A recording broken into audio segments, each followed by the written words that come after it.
Drugs racket में कौन कौन शामिल है, 3 तस्वीरें हम आपको दिखाते हैं और इन तीनों को आप जरूर पहचानते भी होंगे, लेकिन एक बार फिर से आपको याद दिला देते हैं। ध्यान से देखिए इन तस्वीरों को।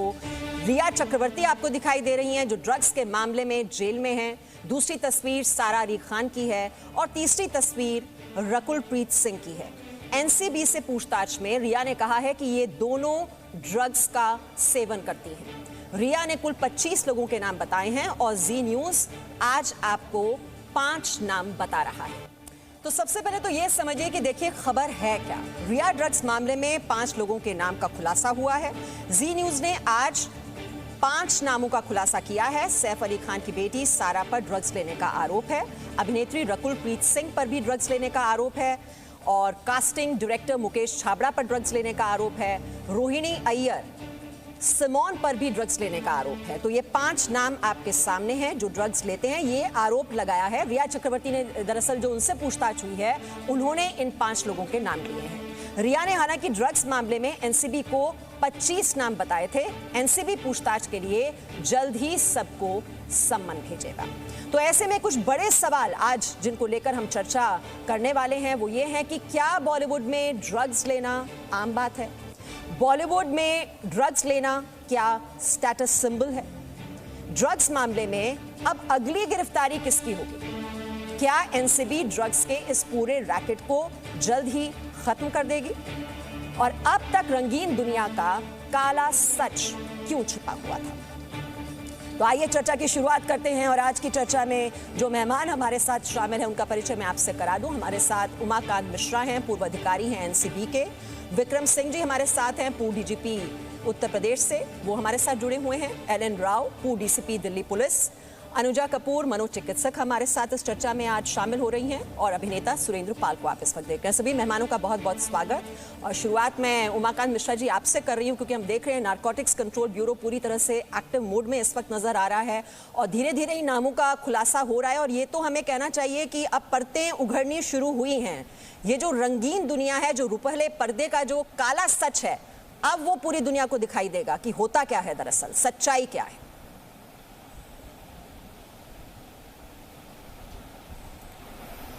मनसा जी, ये तो जो पहला जो चरण खत्म हुआ, ये सब जो इनिशियल 10 आदमी का अरेस्ट खत्म जब हुआ उसी से खत्म हुआ।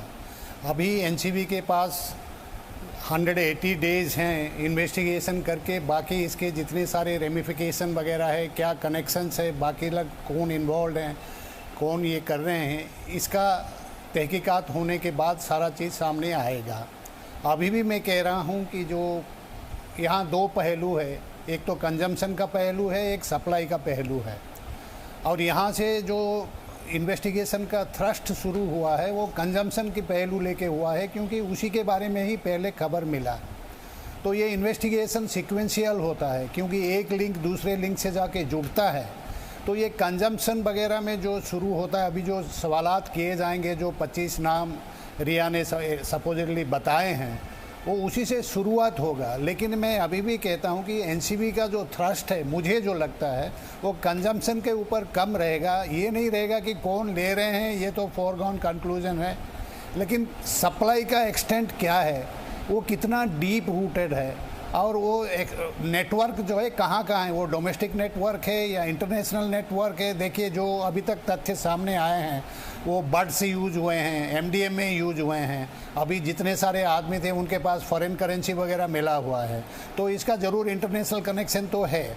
अभी इंडोनेशियन करेंसी मिला है, तो जो एमडीएमए वगैरह जो अनुज केसवानी से आया होगा उसी का शायद बाली से कोई ताल्लुकात होगा, क्योंकि बाली का पार्टीशन भी ये एमडीए एलएसडी ये सारे में काफ़ी है। जो बड की बात कर रहे हैं वो कनाडा में मेडिकल मारिजुआना और क्यूरेटेड मारिजुआना कनाडा से बहुत आते हैं। ये 2 पहलू हैं, कुछ कंट्रीज में ये लीगलाइज्ड हैं और एक सप्लाई। विक्रम सिंह जी, जो बात यहाँ पर उमाकांत जी कह रहे हैं कि ये ड्रग रैकेट जो है कहीं इंटरनेशनल कनेक्शंस भी जुड़ रहे हैं या इसके तार कहाँ कहाँ तक फैले हुए हैं, जो अभी हमें दिखाई दे रहा है वो तो सिर्फ टिप ऑफ द आइसबर्ग है, लेकिन हो तो ये बहुत सालों से रहा होगा। क्यों ये दबा रहा?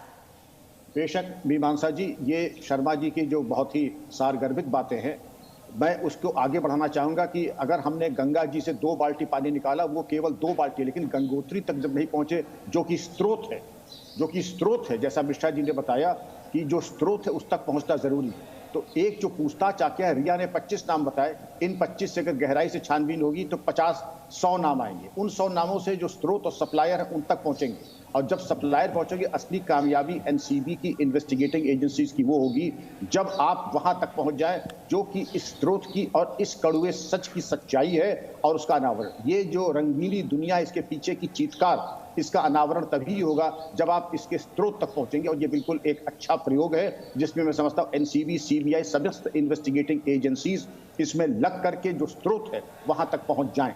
आपको ये मालूम होना चाहिए मीमांसा जी कि कोकेन की लागत 10,000 रुपए किलो होती है, बिकती है 1 करोड़ रुपए में। ये 10,000% जो मुनाफा होता है ये जड़ है नारकोटिक्स के ट्रेड की। और एक खुराक आती है 10,000 रुपए की, वो फिल्म स्टार ही दे सकते हैं। रिक्शा वाला या जो जिनकी आमदनी नहीं होती है वो इसको खरीद भी नहीं सकते हैं। इसलिए फिल्म स्टार और जिनकी बहुत गहरी जेबें होती हैं उनको इसकी पहले लत लगवाना, लत लगवाने के बाद इनको आदत बनवा देना, और उसके बाद मनमाने तरीके से, जैसे कि एक बंद पिंजड़े में हम मनमाने तरीके से दोहन करते हैं, वैसे ही इनका ये मोडस ऑपरेंडाई है। जी एलन राव जी, ये तो देखिए सिर्फ रिया चक्रवर्ती ही 25 बॉलीवुड कलाकारों के नाम ले रही हैं, और अगर इस तरह के और भी होंगे, ये तो सिर्फ उनका जो कांटेक्ट रहा है वो उस ट्रेल के हिसाब से बता रही हैं कि ये लोग लेते हैं। अब वो बहुत से लोगों को नहीं भी जानती होंगी, लेकिन जैसा उनकी ओर से दावा किया जा रहा है कि 80% लोग बॉलीवुड में ड्रग्स का कंजम्पशन करते हैं। ये रैकेट कितना बड़ा है? देखिए मीमांसा जी, अभी विक्रम सिंह साहब ने बताया कि सोर्स तक जाना जरूरी है, बहुत जरूरी है ऐसे केस में। और एनसीबी एक नेशनल लेवल की इन्वेस्टिगेटिंग एजेंसी है, उन्होंने जो इंटरोगेट किया है और उसके बाद नाम लेना काफी नहीं है। इसमें नाम तो कोई भी किसी का किसी और पर्पज से भी ले सकते हैं, लेकिन नाम लेने के साथ साथ उसकी एविडेंस भी इकट्ठी करना एक बहुत बड़ा अहम काम है एनसीबी के पास में। और ये बात बहुत जरूरी है कि इंटरोगेशन में जो नाम आए हैं उनके आगे उनसे पूछताछ करके उनका एविडेंस लेने के बाद आगे जो कहां तक पहुंचती है एनसीबी, ये बहुत जरूरी है। लेकिन मैं आपको अपने पास्ट एक्सपीरियंस से बता दूं कि जितने भी एनडीपीएस एक्ट के केसेस होते हैं उसमें बहुत ही गहन इन्वेस्टिगेशन जनरली नहीं की जाती, बस वहां तक रिकवरी तक पकड़ लिया, उसके बाद एक सोर्स जहां से उसने लिया था वहां तक पकड़ लिया, यहां तक ही रहता है। लेकिन आगे कहां पर, जैसे गंगोत्री की बात कर रहे हैं विक्रम सिंह साहब, उस जड़ तक नहीं पहुंचते। और ये बिल्कुल बात सही है कि जहां से सोर्स होता है वहां पर इसकी कॉस्ट बहुत कम होती है, और उसके बाद आगे कंजम्पशन लेवल तक जाते जाते इसकी कॉस्ट कई 100 गुना बढ़ जाती है। और यही एक वजह है कि एनडीपीएस एक्ट में इतना सख्त कानून होने के बावजूद 1985 में ये एनडीपीएस एक्ट आया था, इसमें इतना बड़ा सख्त कानून है कि मिनिमम कई ऑफेंसेस में कम से कम 10 साल है। मैंने जज की कोई डिस्क्रिप्शन भी नहीं है कि 10 साल से नीचे कर दे, और मिनिमम 1 लाख रुपए जुर्माना। इतना सख्त कानून बनाया हमारा भारत सरकार ने, फिर भी लोग इसमें लिप्त रहते हैं। और उसकी वजह सिर्फ ये है कि इसमें बहुत ल्यूक्रेटिव बिजनेस है और बहुत ज़्यादा प्रॉफिटेबल है, तो लोग इसमें रिस्क लेना पसंद करते हैं। और जिस प्रकार से फिल्म इंडस्ट्री में ये सब चलन है, फिल्म इंडस्ट्री क्या और भी बड़े बड़े घरानों के लोग हैं, बड़ी कोकीन जैसी ऐसी है, और दूसरी जो महंगी जो ड्रग्स हैं, जो कि खासतौर से इम्पोर्टेड ड्रग्स भी आते हैं, वो भी लेते हैं लोग। और ये वास्तव में ये बहुत ही अपने हाई प्रोफाइल लोग जो अपने आप को समझते हैं वही इसको यूज करते हैं।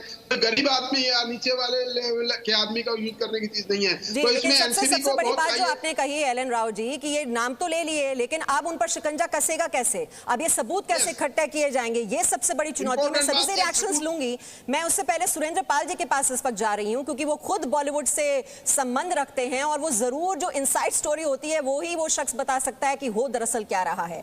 सुरेंद्र पाल जी, ये जो कह रहे हैं कि ड्रग्स का जो चलन है, ये क्या इतनी आम बात है क्या बॉलीवुड में? जो पार्टीज होती हैं ऑर्गेनाइज, वहां पर क्या बहुत आराम से मतलब लोग सेवन करते हैं क्या ड्रग्स का? असलियत क्या है? जी, ये बहुत बड़ा दुर्भाग्य है कि फिल्म इंडस्ट्री में सेलिब्रिटीज लोगों का नाम आया है और ये they are involve into drugs. ये बहुत बड़ा दुर्भाग्य है फिल्म इंडस्ट्री का। लेकिन मैं ये बता देता हूं कि रिया ने जो कहा है 80% लोग जो हैं ड्रग्स यहाँ लेते हैं और 20% नहीं लेते हैं, ये बात तो बिल्कुल गलत है, इसको मैं सहमत नहीं हूं। लेकिन मैं ये जरूर कहूंगा कि 20% जो सेलिब्रिटीज हैं, बड़े बड़े सेलिब्रिटीज हैं, वहां पे इसका प्रचलन ज्यादा है। जहां बड़ी बड़ी पार्टीज होती हैं वहां इनका प्रचलन ज्यादा है। लेकिन जो छोटी पार्टीज हैं या छोटे कलाकार हैं या बी ग्रेड एक्टर्स या टेलीविजन एक्टर्स हैं, वहां पे इसका प्रचलन इतना ज्यादा नहीं है। मैं इस बात को टोटली डिनाई करूंगा, क्योंकि करीब 600 शूटिंग चलती हैं बंबई के अंदर, लेकिन मैंने आज तक कभी भी किसी कलाकार को या किसी भी टेक्नीशियंस को ड्रग लेते हुए नहीं देखा है, कभी देखा नहीं है। लेकिन हाँ, जब बड़ी सेलिब्रिटीज की पार्टीज में मैं गया हूं तो वहां पे मैंने इसका प्रचलन काफी देखा है। और मैंने ये देखा है कि लोग इसको एक फैशन मानते हैं, बहुत बड़ा फैशन है ये उनके लिए, और ये फैशन के उसमें काफी लेते हैं। और कई हीरोइनों का ये कहना है कि इसमें बदबू नहीं आती है, मुंह से पता नहीं लगता है कि आपने नशा किया हुआ है, और इसका कोई हैंगओवर नहीं है। इस तरह की प्रचलन है हीरोइनों के बीचों में, और वो इस तरह इसका ड्रग लेते हैं। और काफी सारे हीरो लोग भी जो हैं वो लोग इस चीज को एक स्टेटस सिंबल की तरह से लेते हैं। मैंने काफी देखा है इस बात। देखिए वही जो माइंडसेट है, ये जो आपने बात कही, ये अनुजा कपूर हमारे साथ हैं और वो बता पाएंगी हमें। अनुजा कपूर, ये जो बता रहे हैं सुरेंद्र पाल की जितने भी ये हाई प्रोफाइल पार्टीज होती हैं, जो ए लिस्टर्स हैं बॉलीवुड में, जब ये बड़ी बड़ी पार्टीज ऑर्गेनाइज की जाती हैं, ये ड्रग्स लेना, ये क्या एक स्टेटस सिंबल है? क्या ये फैशन है कि आप हाई प्रोफाइल पार्टीज करोगे तो वहां पर ड्रग्स रखना जरूरी है? क्या मानसिकता है क्या दरअसल? ये उसी तरीके से है जैसे मीमांसा, अगर हम पार्टी करते और डीजे लगा दे, नहीं खाना लगा दे, तो this is a part of it. तो उन्हें अब आप ये कहें कि दिल्ली में चलन है, पंजाब में है, कई और जगह पर है, ये कि जिस जगह की खिड़की नहीं खुली उस जगह का पता नहीं चल रहा। आज मुंबई की खुल गई है, इसलिए हमें मुंबई के बारे में बहुत पता चल रहा है। स्टेटस सिंबल से ज़्यादा इसके अंदर एक लत बहुत ज़्यादा आप इसको मान सकते हैं, क्योंकि इसका जो नशा है वो आपको स्ट्रेस लेवल जो आपकी बॉडी में रहता है थ्रू आउट, क्योंकि इनका जो रूटीन रहता है वो स्ट्रेस लेवल के साथ कनेक्टेड रहता है, और वो उसको कहीं ना कहीं अपने आप को टू दी अनदर एक्सटेंट खुश रखना, वो उसको बहुत ज़्यादा ये फील करते हैं कि इनके स्ट्रेस लेवल को कहीं ना कहीं कम कर देगा। और साथ में ये है कि इनका जो पीयर ग्रुप है वो अगर ले रहा है तो आप भी शुरू कर देंगे एक से, फिर उसके बाद दूसरा। मैं एक बात और कहूँगी यहाँ पर कि ये जो कार्टेल है इसका कोई वजूद नहीं होता अगर इसे पुलिस या वहाँ की जो गवर्नमेंट है वो इसको बैकअप नहीं करती। तो ये कहीं ना कहीं failure of the whole system we also see here. तो ये यहाँ पर इस चीज को, इस तरीके के रैप पार्टीज को रखे रखना, और यहाँ पर आज बात हो गई, रिया गिरफ्तार हो गई, सुशांत मर गए, तो ये बात सामने आ गई। क्या ये चीजें पहले भी आई थी, आती है? तो क्या हिम्मत नहीं हुई आज तक कि कोई भी इस कातिल को पकड़ पाए? क्या पुलिस वहां की जो अपने आप को स्कॉटलैंड के बारे में अपने आप से कंपेयर करती है, और ये यहाँ पर एक ड्रग कार्टेल के बारे में बात नहीं करते? 2-3 चिंदी चोर को पकड़ लेना और उसके बाद उनको कह देना कि जी हमने ये फतेह हासिल कर ली। अरे यूथ खत्म हो गया हमारी इंडिया का, हमारे इंडिया का यूथ खत्म हो गया। पहले तो ये बाहर से यहाँ पे आते कैसे हैं, इनकी सप्लाई कैसे होती है? आप पॉर्न जैसी चीजों को के पीछे पड़ जाते हैं और हम कहते हैं जी पॉर्न है, पॉर्न है। रेप कल्चर, रेप कैसे होता है? रेप के अंदर ड्रग्स इन्वॉल्व नहीं है? ये उमाकांत मिश्रा जी, ये सिस्टम का फेलियर नहीं है क्या? इंटरनेशनली अगर ये सारी ड्रग्स बाहर से आ रही हैं, उस कनेक्शन को क्या पुलिस नहीं देख पा रही है? क्या वहां का जो सरकार है, क्या उसको ये नहीं पता चल रहा है क्या हो रहा है? अगर ये ड्रग्स की सप्लाई हो रही है, इस बात की जानकारी तो जरूर सरकार को होगी, पुलिस को होगी, तो क्या कर रही हैं वो बैठकर? मीमांसा जी, इसका जवाब तो एक ही है कि ये जो आप अभी भी न्यूज़पेपर जो मेरी पहले मैडम बता रही थी कि भाई पुलिस क्या कर रही है या एनफोर्समेंट एजेंसीज क्या कर रहे हैं, उसका जवाब है कि day in and day out आप न्यूज़पेपर में पढ़ रहे होंगे कि 10 किलो सीजर हो गया हीरोइन, 50 किलो सीजर हुआ, 190 किलो DRI ने पकड़ा, या कोई सीप में टनों का हाशिश पकड़ रहा है। ये जो एजेंसियां हैं, मैं इसीलिए पहले से भी कह रहा हूँ कि कंजम्पशन लेवल में जो थ्रस्ट है, इसी लेवल में आके वो सप्लाई का जो क्वांटिटी है इतना छोटा हो जाता है कि रिसोर्स एलोकेशन के दृष्टि से अगर देखें, ये सारे एजेंसीज वो सारी जगह वो हाथ नहीं लगा सकते। इसीलिए आप देखेंगे कि जो कंजम्पशन लेवल में थ्रस्ट बहुत कम है, because it is an health issue and because resource allocation doesn't permit. What really happens is, ये सारे जितने स्पेशलाइज्ड एजेंसीज हैं, दे target on the basis of intelligence. अगर वो एक बार हाथ देते हैं, क्योंकि छोटा अभी देखिए रिया का केस है, अभी तक मान लीजिए 2 महीना हो गया, आपके पास कुछ मिला नहीं, वही न्यूज़पेपर में मीडिया में आता है कि देयर इज़ नो रिकवरी। लेकिन इन्फोर्समेंट एजेंसीज क्या करते हैं कि उनका जो रिसोर्स एलोकेशन को ऐसे मोबिलाइज करते हैं कि जो इम्पैक्ट है वो बहुत ज़्यादा हो। तो इसीलिए आप देखेंगे कि आप ये नहीं कह सकते हैं कि एनफोर्समेंट एजेंसी चुप बैठी है। आप एक महीने का कोई भी खबर कागज़ ले लीजिए, रेगुलरली पढ़ेंगे, कम से कम 4-5 बड़े बड़े सीजर आपको नज़र आएंगे। या तो एनसीबी पकड़ा, या डीआरआई पकड़ा, या पुलिस ने पकड़ा, क्राइम ब्रांच ने पकड़ा। सो ये इल्जाम लगाना रिकवरी जरूर होती है, लोग पकड़े भी जाते हैं, लेकिन जो हम ये इतने बड़े ड्रग रैकेट की बात कर रहे हैं और इसमें 25 बॉलीवुड कलाकारों के नाम भी लिए जा रहे हैं, इतनी ही संख्या में कहीं ड्रग पेडलर्स भी होंगे। और विक्रम सिंह जी, क्या राजनीतिक संरक्षण के बिना क्या इस तरह का ड्रग रैकेट जो है चल सकता है? असंभव। मीमांसा जी, मैं कहूंगा चाहे पिस्तौल की नाजायज बरामद हो या ड्रग्स की, अच्छा विवेचक बिल्कुल अंत तक पहुंचता कि ये पिस्तौल, ये ड्रग आपको कहां से मिली। उसने कहा मोहन से, तो मोहन से पूछा आप कहां से लाए, कि सोहन से। सोहन ने बताया कि जाकर के हम इलियास के यहां से लाए, तो इलियास। ये पूरी जो रिवर्स इंजीनियरिंग होती है वहां तक हम लोग जाते नहीं। और आखिरी बात, पहले हर पुलिस अफसर ये प्रमाण पत्र देता था कि मेरे क्षेत्र में मादक पदार्थ का व्यापार नहीं हो रहा है। अगर वरिष्ठ अधिकारियों द्वारा पकड़ा जाए तो ये जिम्मेदारी मान ली जाए कि मैं इस नाजायज व्यापार में सम्मिलित हूं और मेरे खिलाफ विभागीय कार्रवाई हो। ये प्रमाण पत्र हर पुलिस अफसर देता था। दशकों से ये प्रमाण पत्र देने की परंपरा बंद हो गई। और पहले ये होता था अगर पकड़ा जाता था, अगर सीनियर ऑफिसर ने पकड़ा तो डिसमिसल तक मैंने देखा है उन पुलिस ऑफिसर्स का, एक्साइज ऑफिसर्स का, जिनके क्षेत्र में ये व्यापार फल फूल रहा था। अब डिसमिसल तो छोड़ दीजिए, कोई सवाल जवाब भी नहीं होता। आपका सवाल बिल्कुल वाजिब है मीमांसा जी, बिना हमारे आशीर्वाद के ये फल फूल सकता है। अनुजा ने भी यही बात कही, बिना हमारे आशीर्वाद के कहीं फल फूल सकता है। लेकिन ये देखें, हम अपने पैर पे खुद ही कुल्हाड़ी चला रहे हैं। जी एलन राव जी, अब जब ये इतना आशीर्वाद है, इतनी नजरें इनायत हो रही हैं, तो फिर तो अपराध का बोलबाला होगा। उसको बढ़ावा देने वाले लोग भी तो हैं, अब उन पर कौन शिकंजा कसेगा?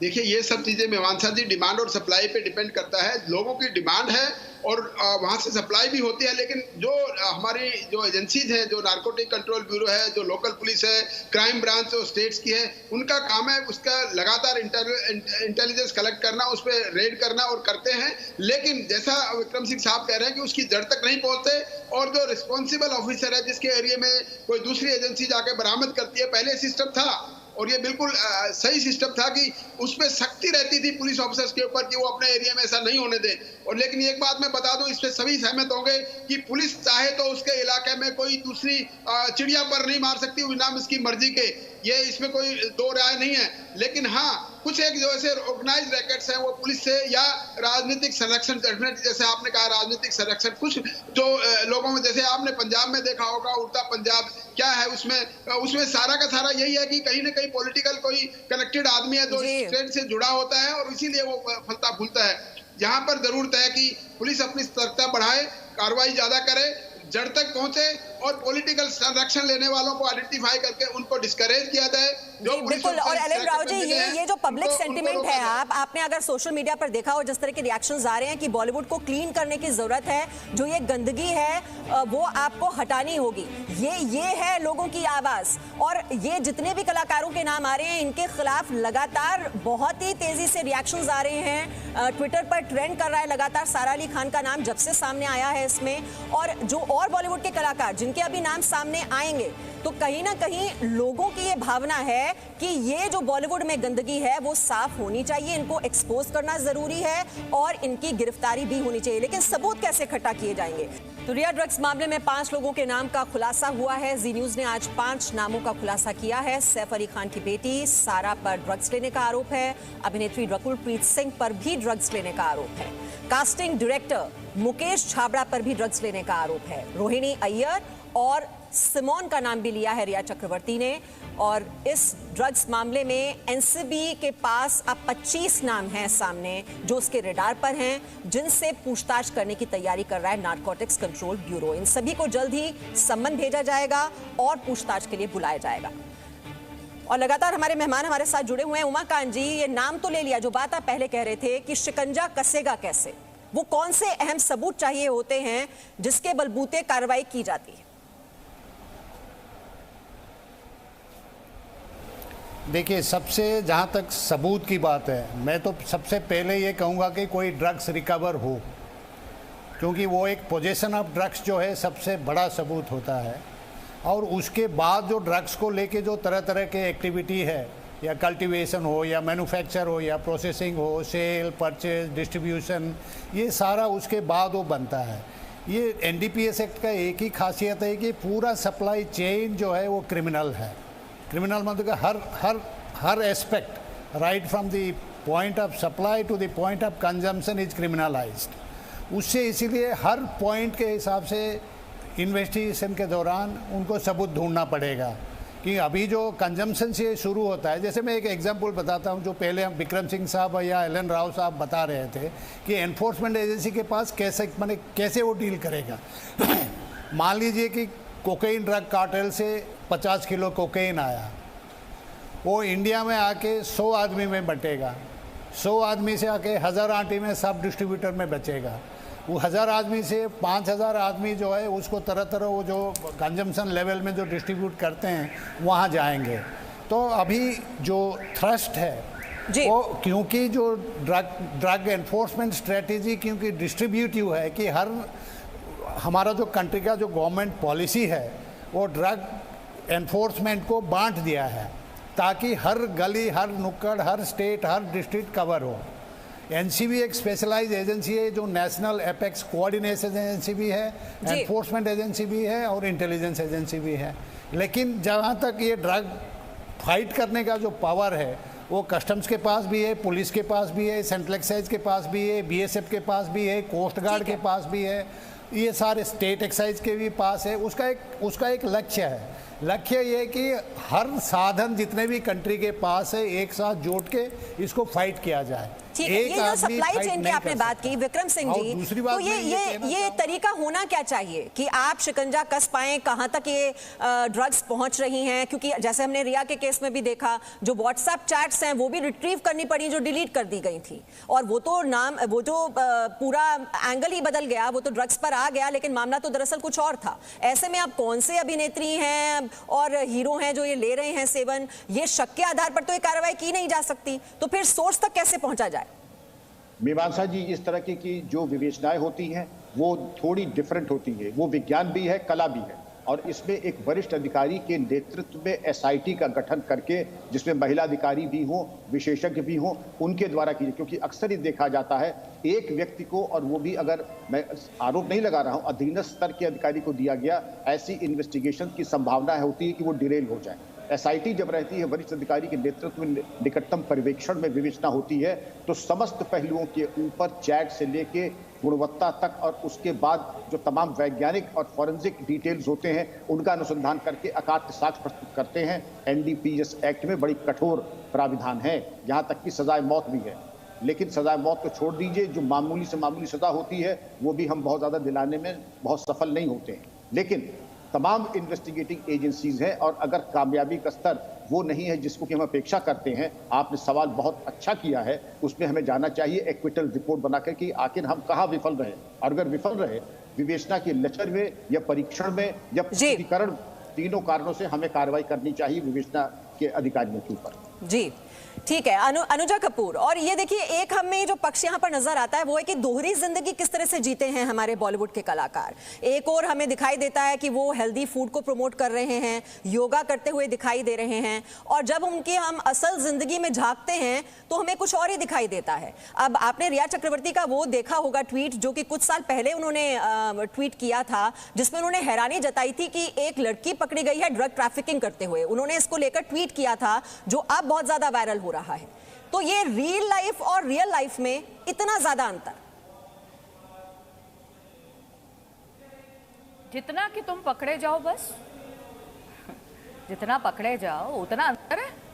आपको मालूम है पकड़े नहीं जाओगे, क्यों? इन्फ्लुएंशियल हो, तो इस वजह से आराम बच जाओगे। आपके पास पैसा है, आपके पास पावर है, पावर मतलब पॉलिटिक्स, और पैसा इतना है इसके अंदर, ड्रग्स के अंदर, तो जब पकड़े नहीं जाओगे, पावर साथ में है, तो इस तरह की पिक्चरों का नाम तो आएगा ही ना आगे, क्योंकि उन्हें मालूम है कि ये तो निकल जाएंगे साफ, और भैया अगर किसी ने बता दिया तो उसका नाम लगा देंगे आगे। तो ये तो बहुत बड़ी बात है ना कि अब जितने 25 नाम है, ये आक्रोश के नाम है, ये सच में है, ये नहीं है, ये तो पता चलेगा ना, क्योंकि इसके सपोर्ट में जो रिया के में आ गए, मुझे जहां तक लगता है जिन लोगों ने सपोर्ट किया है उन लोगों की भी जांच पड़ताल होनी चाहिए कि वो रिया के सपोर्ट में क्यों खड़े हैं। ये सिर्फ 25 नाम नहीं है ये जो यहां से इसने दिए, और ये क्यों दिए हैं, और जो सपोर्ट कर रहे हैं उनको भी तहकीकात करनी चाहिए। यहां पर सिर्फ और सिर्फ अब इस वक्त इनके सामने यही एक रास्ता है एनसीबी के कि वो टॉक्सिकोलॉजी के ऊपर रिपोर्ट्स पर विश्वास करें, साथ में इनको देखा जाए कि कहां पर जाकर ये सिचुएशन खड़ी हो रही है। ये देखना बहुत जरूरी है कि कौन इन इन्फ्लुएंशियल लोगों को मार्केट अवेलेबल करा रहा है, और वो छोटा मोटा नहीं है। जो दुबई कार्टेल्स हैं, बहुत जगहों पर ये चीजें चल रही हैं, और ये कैसे आ रहा है, इसके साथ साथ इन्वेस्टिगेटिंग एजेंसीज जो है उनका जो इंटेलिजेंस बैकग्राउंड है, क्या वो इस चीज को विफल है करने में, और अगर हो रहा है तो सिर्फ छोटे मोटे ही कार्टेल्स को क्यों पकड़ा जा रहा है, बड़े बड़े कार्टेल्स क्यों नहीं पकड़े जा रहे, क्यों वो सिर्फ छोटी मछली को आगे कर रहे हैं। देखिए, ये सवाल इसलिए ज्यादा जरूरी है समझना, क्योंकि हम क्या इन सिर्फ छोटी मछलियों से बात करके अपना पेट भर ले और दुनिया को एक वो आईना दिखा दीजिए हमने कुछ किया, या अखबार में ये दे कि जी हमने कुछ किया। अभी हमारे एक पैनलिस्ट ये बात बोल रहे थे और मैं सुन रही थी, उन्होंने कहा कि हर रोज ऐसी चीजें दिखती हैं। सर, दिखने में और होने में बहुत फर्क है। मैं आज धूप में बाहर खड़ी हो जाऊं और आंखें बंद कर लूं और कहूं कि आज धूप नहीं है, तो ये बहुत अलग है। एलन राव जी, देखिए ये बहुत ही महत्वपूर्ण पॉइंट है। ये छोटी छोटी मछलियों को ट्रैप कर लिया जाता है, जो बड़ी बड़ी मछलियां उनको छोड़ दिया जाता है, क्योंकि सबका अपना प्रॉफिट बटा होता है, सबकी नजर अपनी अपनी प्रॉफिट पर होती है। देखिए, अनुजा जी ने बहुत ही एक सटीक इन्होंने बात कही है कि जब तक बड़ी मछलियां, बड़े लोग जो नहीं पकड़े जाएंगे, जो इस ड्रग कार्टेल को सप्लाई करने में और इसको चलाने में संलिप्त हैं, उनको जब तक नहीं पकड़ा जाएगा, उन पर जब तक हथौड़ा नहीं डाला जाएगा, तब तक ये छोटी मछलियों को पकड़ने से बहुत ज्यादा इसमें सुधार होने वाला नहीं है। उन बड़ी मछलियों को पकड़ने के लिए पॉलिटिकल विल होना चाहिए, जो इन्वेस्टिगेटिंग एजेंसी है उनमें ताकत होनी चाहिए, वो इतने पावरफुल होने चाहिए कि वो किसी भी प्रकार के प्रेशर को, पॉलिटिकल प्रेशर हो चाहे मॉनेटरी प्रेशर हो, उसको दरकिनार करने के बाद अपनी ड्यूटी पे करें, और ये बहुत जरूरी है। और ये जो बड़े कार्टेल हैं, जो बड़ी बड़ी सप्लाई करते हैं, वही ज्यादा पैसा मुनाफा कमाते हैं, और उसके बाद नीचे जो काम करने वाले हैं। और एक बात और बड़ी इंपॉर्टेंट बात इसमें मैं समझा देता हूँ कि जब तक ये पकड़े जाएंगे, ईच एंड एवरी केस की इन्वेस्टिगेशन करके, सबूत अच्छे से इकट्ठे करके, ट्रायल में उसको सजा ना दिलाया जाए, तब तक उसका बहुत ज्यादा इम्पैक्ट नहीं पड़ेगा। क्योंकि और थोड़ा एक डाटाबेस के ऊपर बता दूं कि इसका कन्विक्शन रेट हमारा बाकी केसेस से बेटर है, लेकिन इसमें फिर भी इन्वेस्टिगेटिंग एजेंसीज को बहुत ही ज्यादा उसको ट्रेंड करने की जरूरत है, उनको एक स्पेशलाइजेशन कोर्स कराने के, बार बार इनको समझाने की जरूरत है, क्योंकि लॉ में जो डे बाय डे जजमेंट्स बदलते रहते हैं। सुप्रीम कोर्ट ने अभी किसी केस में क्या कहा है, ये सारी चीजें हमारे जो इन्वेस्टिगेटिंग एजेंसीज को मालूम होना चाहिए, ताकि जो केस की इन्वेस्टिगेशन करें और ट्रायल में जाए तो वो एक मजबूत केस बने और सजा कराने के लिए काबिल हो। खाली पकड़ना ही जरूरी नहीं है, उनको सजा कराना भी जरूरी है। नो डाउट हमारे एनडीपीएस एक्ट में बहुत अच्छी इस केस में भी देख रहे हैं ना सुरेंद्र पाल जी, एक ये पूरी लॉबी जो रिया के समर्थन में उतर आई है, लगातार उनके फेवर में ट्वीट्स किए जा रहे हैं, वो टी शर्ट पहनकर जो मैसेजेस उसके जरिए एक देने की कोशिश की जा रही है, ये वो लॉबी है ना जिसको डर है कि रिया चक्रवर्ती अगर उनका नाम ले लेंगी तो फिर वो भी फंस जाएंगे, और इसीलिए वो उनके समर्थन में बार बार बातें कह रहे हैं। क्या उन तक भी पहुंचना जरूरी नहीं है? जी बिल्कुल सही कह रही हैं आप, बिल्कुल सही कह रही हैं इस बात के लिए कि उन लोगों को भी डर है इस बात के लिए कि कहीं ना कहीं हम लोग भी इस रैकेट में अगर आ गए तो हमारा करियर भी बहुत ज्यादा इफेक्ट हो जाएगा, और हमारा करियर एक खत्म होने की कगार पर आकर खड़ा हो जाएगा। अगर लोगों को ये पता लग जाएगा कि ये ड्रग वाले लोग हैं, तो लोग उन लोगों को अवॉइड करना शुरू कर देते हैं। क्योंकि हमारी इंडस्ट्री में एक चीज है, अगर किसी के बारे में गलत राय बन जाती है तो लोग फिर उसको अवॉइड करना शुरू कर देते हैं। और ये बात बड़ी अच्छी कही बताई आपने कि इसकी वजह जो है, ये पॉश लोकेलिटी में सबसे ज्यादा ड्रग का प्रचलन क्यों है, क्योंकि वहां पे कहीं ना कहीं प्रशासन की सबसे ज्यादा ढील है। और प्रशासन की ढील इसलिए है कि उनका नेक्सस कहीं ना कहीं जुड़ा हुआ रहता है पॉलिटिशियन से, क्योंकि वो लोग भी प्लम पोस्टिंग मांगते हैं। प्लम पोस्टिंग में इनको यहीं से उगाई होती है, पैसों की उगाई होती है, और इस तरह जो है ये जो बिजनेस है ये फ्लोरिश होता रहता है। और ये पॉश लोकेलिटी में बहुत ज्यादा है, जैसे हमारा जू स्कीम है, बैंड्रा है, डिपेंसी रोड है, ये जो पॉश लोकेलिटीज हैं, यहाँ पर ये लोग बहुत ज्यादा एक्टिव रहते हैं ड्रग पैडलर्स। अगर आप देखेंगे छोटे या गरीब एरिया, झोपड़पट्टी वगैरह एरिया वाले में, वहां पर ये इतने ज्यादा एक्टिव नहीं है, इनएक्टिव है, काफी है। जी, उन्हें पता है ना कि कहां पर उनको लेने वाले लोग बैठे हुए हैं। ये हाई प्रोफाइल लोग हैं जो इस तरह की पार्टीज करते हैं जहां पर ये परोसी जाती हैं ये ड्रग्स सामने। और आपने देखा होगा सुरेंद्र पाल जी, शेरलिन चोपड़ा ने हाल ही में ये ट्वीट किया अपने इंस्टाग्राम पोस्ट पर, जिसमें वो कहती हैं कि मैं पहले चेन स्मोकर थी, मैं ड्रिंक करती थी, और अब उन्होंने, हालांकि ड्रग्स से दूरी बनाने की बात उन्होंने खुद कही है, लेकिन उस पर कितना भरोसा किया जाए मैं उस पर कुछ कॉमेंट नहीं करूंगी। लेकिन उन्होंने एक बात जरूर कही कि जो पार्टीज होती हैं हाई प्रोफाइल पार्टीज, उसमें ट्रे पर रखकर ड्रग्स वहां पर घुमाई जाती हैं। जी बिल्कुल सही कहा उन्होंने, बिल्कुल सही कहा। इसमें कितनी सच्चाई है? ये तो मैंने जुहू में भी आपने देखा होगा कि काफी सारे फिल्म एक्टर्स भी पकड़े गए हैं, इससे पहले भी काफी सारे पकड़े गए हैं, लेकिन वो इतने रसूखदार होते हैं, इतना पॉलिटिकली उनका इतना ज्यादा कनेक्शन है कि वो लोग छूट जाते हैं, बड़े आराम से पुलिस उनको छोड़ देती है और वो निकल जाते हैं। आपने काफी दिनों पहले भी सुना होगा, जुहू में परदीन खान, फिरोज खान के जो बेटे थे वो भी पकड़े गए थे। और इस तरह काफी लोग, एक जुहू में पार्टी चल रही थी, बहुत बड़ी पार्टी थी, जिसमें करीब 150 लोग पकड़े गए थे। उनका ब्लड टेस्ट कराया था पुलिस ने, उसमें सारे के सारे लोगों के ब्लड टेस्ट में नारकोटिक का अंश पकड़ा था। लेकिन वो सारे के सारे इन्फ्लुएंसिव लोग हैं, कहीं ना कहीं से अपनी जुगाड़ फिट कर करके निकल जाते हैं। इस तरह ये जो चीजें ये देखिए, पैसे और ताकत का भी तो नशा है। होते रहते हैं ये जो एटीट्यूड है कि हम तो, हमारा कौन कोई क्या बिगाड़ेगा, पकड़ भी जाएंगे तो हम छूट जाएंगे, यही है ना एटीट्यूड। विक्रम सिंह जी, विद्वान पहले से शब्द का प्रयोग किया जुगाड़, मैं इसको जुगाड़ नहीं, उच्च स्तर की मानसिक बेईमानी, सत्यनिष्ठा का अभाव, और इसको जितनी भी इसकी भर्त्सना की जाए। वरिष्ठ अधिकारी इसीलिए होते हैं कि ऐसे इन्वेस्टिगेशंस का मार्गदर्शन करें और आखिरी छोर तक, अंतिम परिणति तक ले जाए, टू द लॉजिकल कंक्लूजन्स। अगर नहीं हो रहा है तो इन्वेस्टिगेटर तो दोषी है ही है, लेकिन जो जुगाड़ का शब्द है बहुत सभ्य शब्द है। सरासर इस बात का है कि उसकी धूर्तता और बेईमानी को पर्दा डालने और उसके ऊपर हम नियंत्रण न कर पा रहे हैं, इसीलिए ये लोग प्रभावशाली हो जाते हैं सबके जीवन में। मिश्रा जी के जीवन में, एलन राव साहब के जीवन, मेरे जीवन आता है जब बड़े बड़े रसूखदार लोग आते हैं, जेल जाते हैं और लोगों से आते हैं कि ये डिजायर किया जा रहा है कि इनको छोड़ दिया जाए। ये आपके ऊपर है कि इस दबाव को माने ना माने। मानेंगे तो इसी तरीके की एक जो है कलुष और एक कालिक मुंह पे लगेगी, नहीं करेंगे तो ये स्पष्ट हो जाएगा कि आप जब तक वहां पर नियुक्त है, किसी की हिम्मत नहीं है ड्रग्स को आने दे। चोरी छुपे कर ले बात अलग है, लेकिन ये आपके ऊपर है, वरिष्ठ अधिकारियों की, पुलिस लीडरशिप की, नारकोटिक कंट्रोल ब्यूरो की, सभी की जिम्मेदारी है कि इसके ऊपर ऐसा कार्रवाई करे कि जो कि एक नजीर बने, जो कि दिखाई नहीं पड़ रही दुर्भाग्य से। जी बिल्कुल, और बड़ी मछलियों को पकड़ना होगा अगर वाकई हम चाहते हैं कि ये जो गंदगी है वो साफ हो और हमारा आने वाला जो भविष्य है वो इस गर्त में न जाए, उन्हें बचाना भी बहुत जरूरी है। बहुत बहुत शुक्रिया सभी मेहमानों का इस चर्चा में हमारे साथ शामिल होने के लिए। Presenting B News app available on Google Play and App Store. Download it now.